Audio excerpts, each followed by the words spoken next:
Hi everyone, it's John again from Second Chance Shed. Another unboxing video. I'll try to make this one a bit shorter this time. I just came from Supercheap and they're doing a big sale at the moment. I got this butane gas stove for $89.99 on special. It's a lot more than that regularly. I think it's about $129 normally, so it's quite a big saving. So let's get into it. I'll unbox this. I'm not going to turn it on, but let's unbox it and see what we think. Okay, so let's cut this packaging off. Held on by a bit of tape, as you can see. I might just take that off and what I'll do first is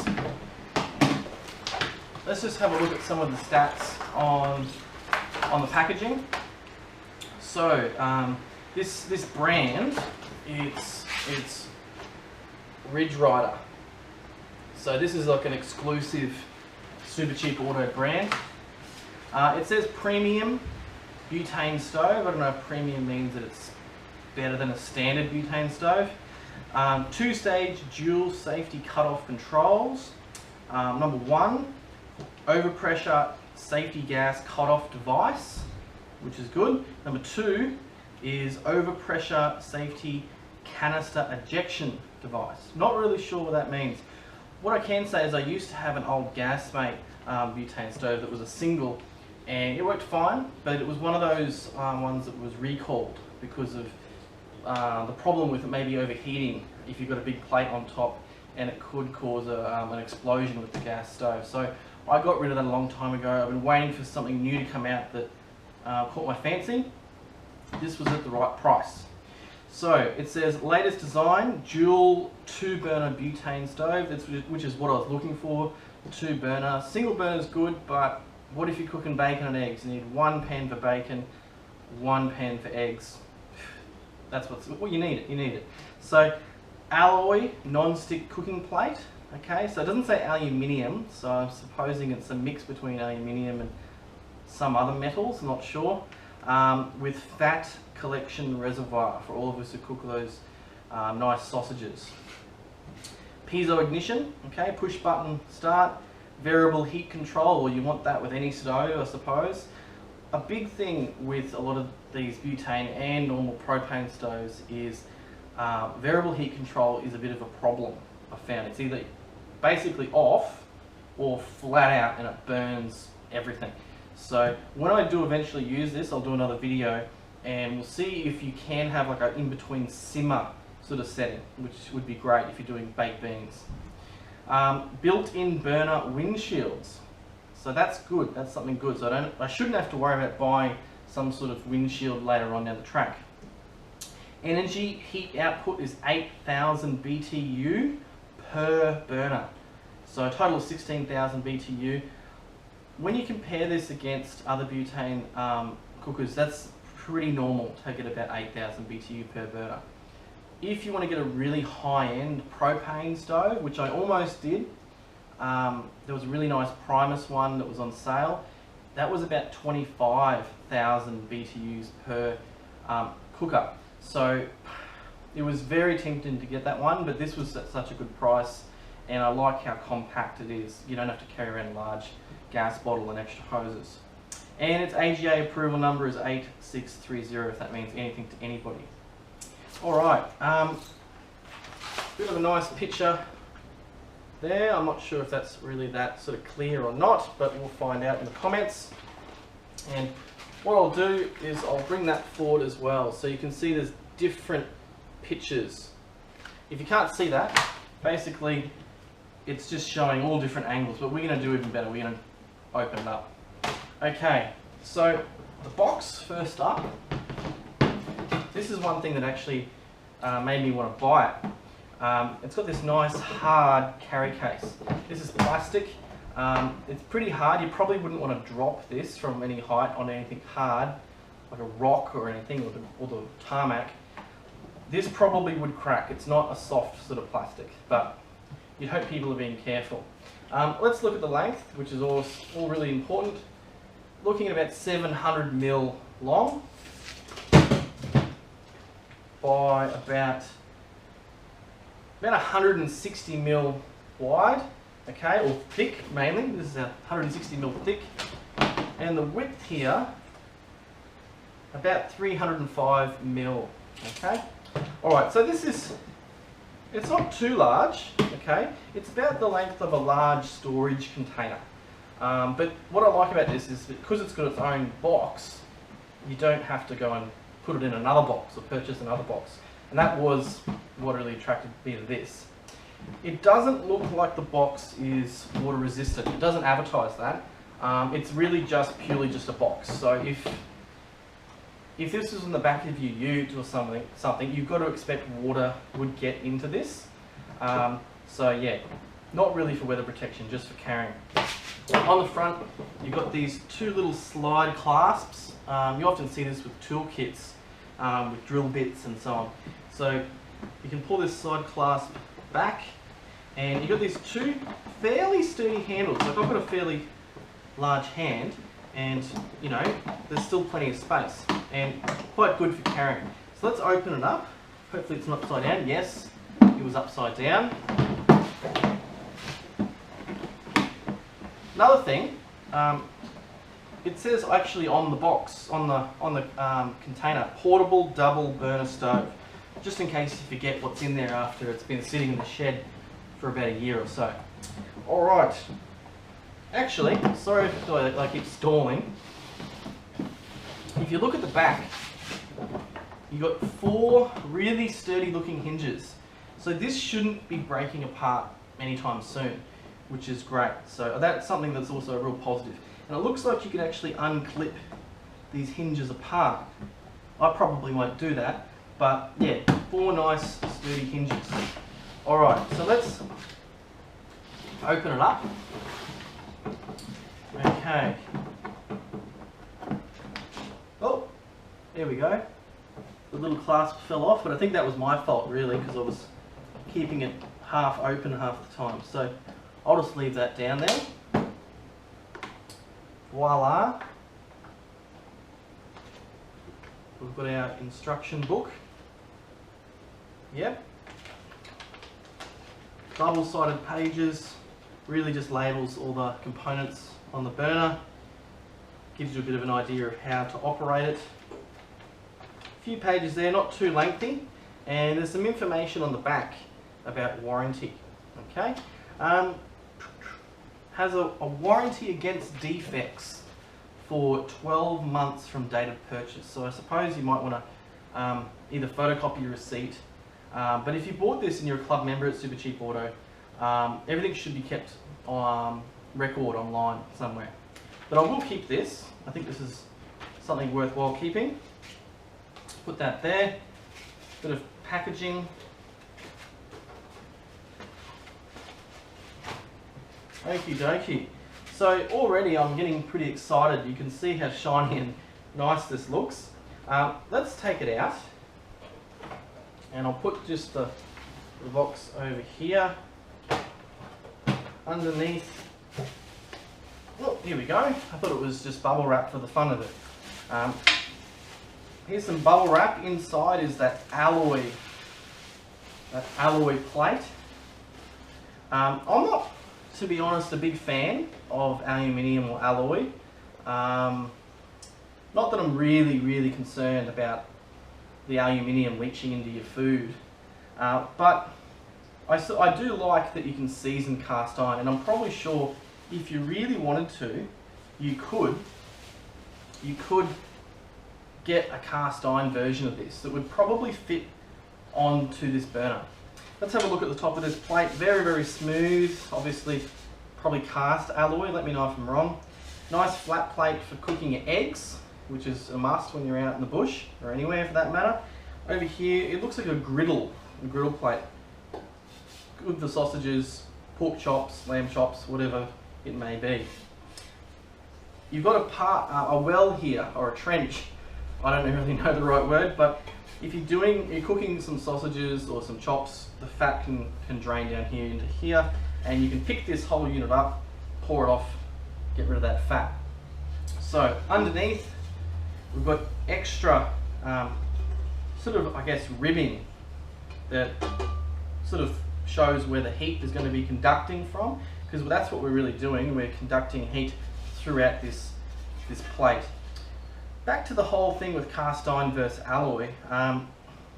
Cast iron seems to heat up a bit slower, and you end up with a nice even distribution of heat.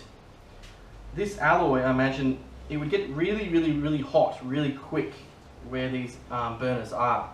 So if I was going to use this and I was cooking maybe eggs or crepes or something, I'd probably put it on a low heat and just keep it on that for a while until the whole plate is evenly heated up. We've got these feet that are integrated into the alloy cast. They're all at very specific spots to sort of lock in to the top of the burner. I'll try and demonstrate that if I can.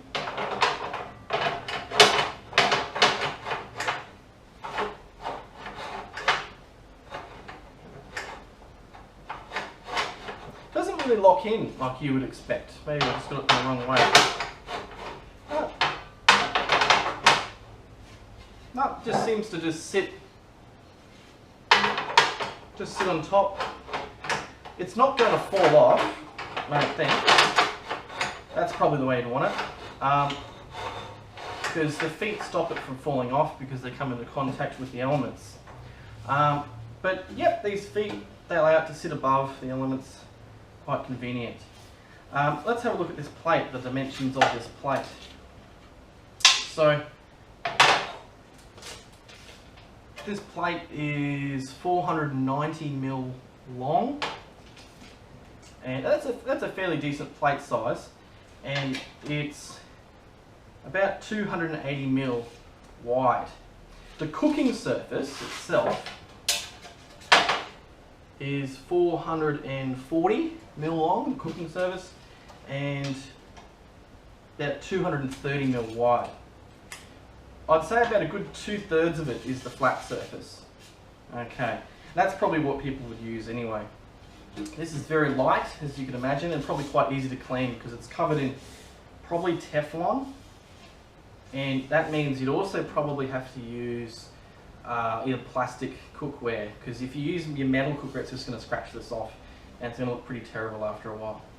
Okay, I'll just put this aside for the moment. There's nothing else in this box. You can see it's reinforced, so the box isn't too cheap. It actually says, in the plastic, it says grill pan in 4 places on the box. Not really sure why it says grill pan. And there's also, looks like, some Chinese writing here. It probably also means grill pan. Other than that, I'll fix that little latch later on. I don't think it's broken, it just sort of happened to slide off. And I'll put this plate over here. Let's have a look, and I'll put this aside because we don't really need that except for our instruction book. Let's have a look at the unit itself. Okay. Now earlier when I was talking about, I had another butane gas cooker that was a single, and it was one of the ones identified in the recall that could explode. It seems to have fixed all these styles of butane gas cookers by really just having more air vents. So the heat, if the heat is coming across from either the flame or it's radiating from the bottom of a saucepan or a skillet or a fry pan, the air is going to be moved away. A lot of air flow through here, and that way it's not going to get too hot. As you can see, this opens really easy. You didn't really have to unlock anything. Open that up. We've got a warning here. I'll read that for you because you might be interested to see what it says. Danger, never use an oversized cooking pan. What I was talking about, and that was why some of them were exploding, because basically people would have a fry pan and it would sit out beyond over the top of the actual gas canister, and eventually that would heat it up and blow it up. So even now with the improved ventilation, it still says don't have a fry pan that sits out over the top of it. So never use an oversized cooking pan, plate or grate that overhangs the cartridge compartment. Operating this appliance with an oversized cooking vessel could overheat the butane gas cartridge, which still is a risk to a certain degree, but hopefully it's been mitigated with these vents. Always align the cartridge slot, see red arrow on can, with the regulator cartridge guide lever. Never force down the fuel engagement lever. Should this be difficult, check knob is pointing to the off position and the cartridge is inserted in the correct position. You probably should practice this a couple of times before you go to use it out in the bush, to be honest. I'm going to probably practice this a couple of times in the shed, even though I've had one before. Do not operate this stove in carry case. Well, if you are trying to cook while it's still in the carry case, maybe you shouldn't be going out camping at all. But I can understand maybe someone might have it nested, sitting in that, and the lid's sitting back, but yes, you want a good airflow to disperse the heat, and you don't really want to melt this carry case. Always read safety instructions on the appliance and owner's manual before use, which you should do, really. Gas appliances must be used in well ventilated areas, and it's for outdoor use only. That's one thing I should sort of pay a bit of attention to, outdoor use only. Some people think that you can just use these in an enclosed area like this shed, for instance, and there's no problem. With combustion, one of the byproducts is carbon dioxide. And if carbon dioxide builds up and builds up, which it can, you can asphyxiate, you can suffocate. So it's not a good idea. There's other gases that come along with combustion, depending on what you're burning. They're not really healthy to be inhaling. As you can see, we've got the lockdown tab to lock in the gas cartridge when it's in the right spot. Springs back. It says push and turn. Now this seems like a fairly good quality knob, and it doesn't just slop around. You got to really push it down and turn it to full blast, so to speak. But time will tell whether anything in the middle is going to be a simmer. You can see the Ryder branding on the front. This all is pretty light, to be honest, which is good. Keep your weight down in your truck, in your gear. It seems to be sort of pressed, sort of cast. Very thin steel, but it's not something that really needs to be that strong anyway. So I'm happy with that. If you look at the top, you've got your two burners. Nice stainless steel surface here. This is something that I think is also good. Very easy to clean. Now you can't easily take these off, and I don't think they're even meant to come off. Everything is stainless steel on this top surface except just for these little elements. So if anything comes and spills on here, you should be able to wipe it down quite easily. On the back, in big letters, it says not for commercial use. The warranty probably wouldn't cover if you were using this day in, day out in some sort of commercial kitchen. Let's have a look, and if there's any other information you might like. 160 consumption of gas, 165 grams an hour. Okay, that's per burner. Okay, so you got to times that by 2 if you got them both running. And this is made in China. Okay, no surprise there. And the manufacture date seems to be the 2nd of September 2019. So this hasn't really been sitting around too long in a warehouse, really. So it is pretty new. You can only use this with butane gas, nothing else at all. And it says it could be a hazard if you try to use it with propane or something else. Sort of alluding to what I was saying before, only use in a well-ventilated area. Carbon monoxide, hazard if you use it indoors. Okay, it may cause death if you use it indoors or in a caravan, a tent, a boat, inside a car, mobile homes and so on. So just use your common sense, only use these outdoors. On the back as well, it has a Australia and New Zealand gas safety certification. So I suppose this unit has had to pass some form of testing within Australia and New Zealand to have that certification. So it does make me more confident about using one of these. But obviously you're still going to use it within the guidelines of not having saucepans or hot plates sticking clean over the top of where the gas is kept. If you take this grill pan, which I'm probably going to have to work on this and put it on, we'll admit it should be a little bit easier than this to put on. There we go. You can see it's designed so it's not going over the top of the gas canisters at all. So you could be cooking all day on this. And theoretically it shouldn't radiate heat directly into those bottles enough to cause an explosion. Alright, so I'm happy with that. Now I've got it in the right spot. It's actually pretty sturdy. Okay, so it was just my fault that I couldn't get it on before, but quite sturdy. And this is good because you can hose it off, you can wipe it down. Very convenient, very, very good. Is there anything else that we need to look at? If you buy one of these, I'm sure you're going to go through and look at all this other information about safety that they have. This is interesting.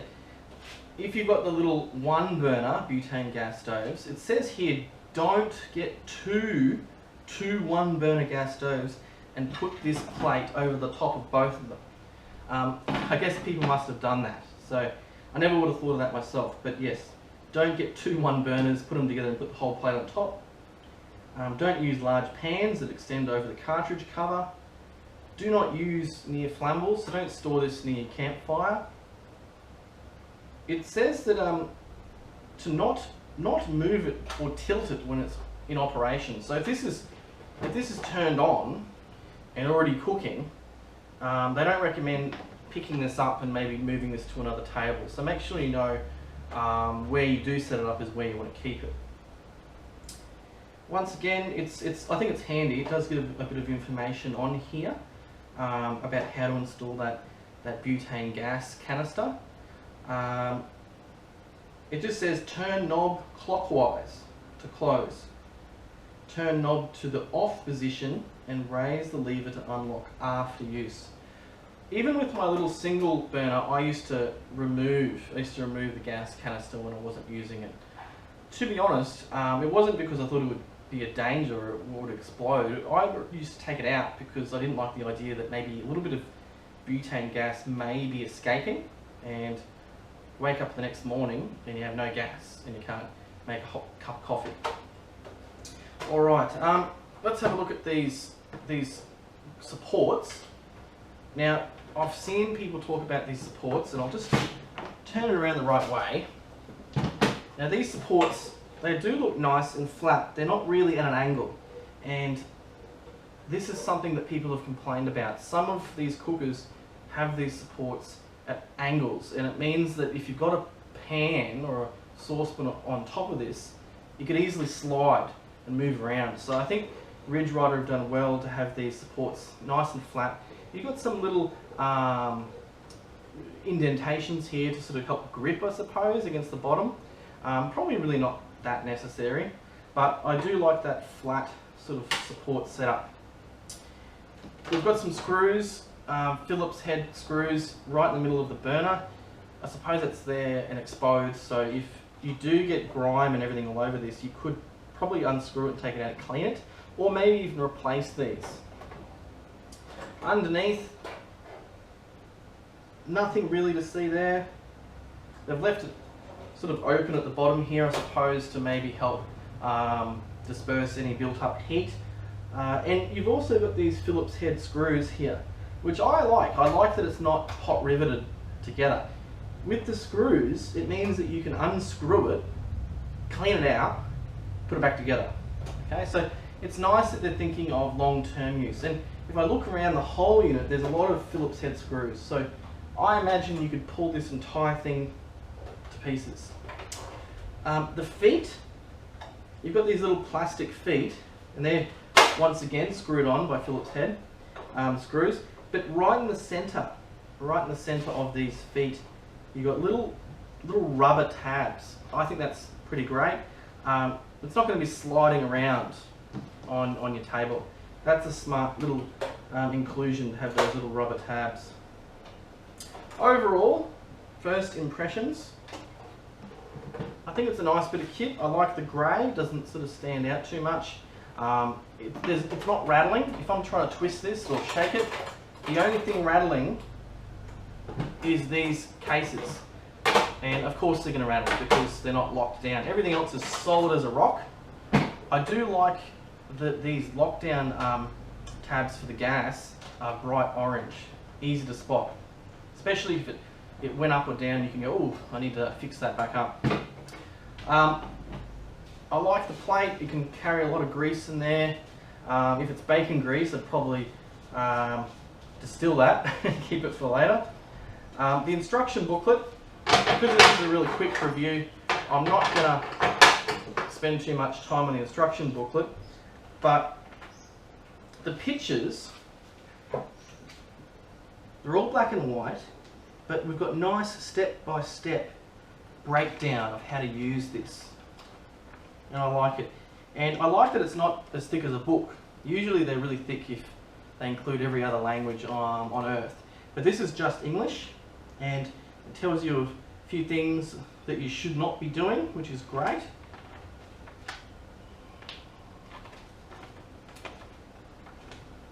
And also, it gives some suggestions on how to safely position this. So it says, do not use in very windy conditions. Fair enough. Do not place or use this appliance on any hot surface. Fair enough. Do not use the stove under overhanging shelves. I mean, if you've got a wooden shelf here, it's going to get hot.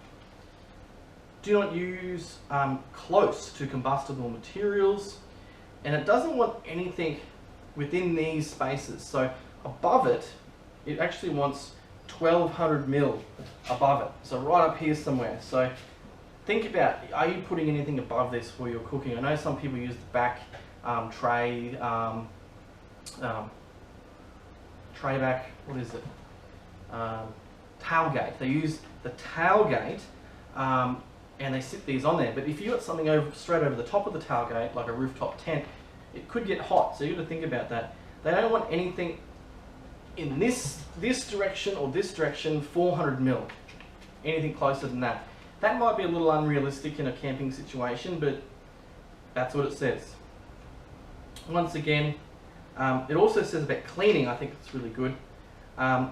You should clean this regularly, and I think you should, because you don't want the elements getting clogged up, because you'll have an uneven distribution of gas. There's even a little troubleshooting place in the back page. I think this is great, because if you're a first time user of one of these, or you get it and it's not working, instead of jumping on the phone to Supercheap Auto about warranties, you can have a look at this box and it sort of aligns the problem, and then you go down and find the cause and how to maybe fix it. Okay? So I think this overall is well thought out butane gas burner. Couple of extra things. Now I said it didn't weigh very much. It says here that the weight is 3.3 kilograms. Now that's hardly anything at all. That's not even one little dumbbell. Okay, so very, very light. And that's pretty much all I think you'll probably find interesting. If you want any more information, I'll probably just head down to Supercheap Auto and maybe pick one up. Quick disclaimer, I'm not sponsored on, this is not a promotion for Supercheap Auto. Yes, I'm a member there and I buy a lot of stuff, but no. I bought this under my own volition after doing a bit of research, and plus it was on special at a really good price. So I think it was, yeah, like I said, $89, which is pretty great. Like the video, you can subscribe if you want, you don't have to. Otherwise, see you next time.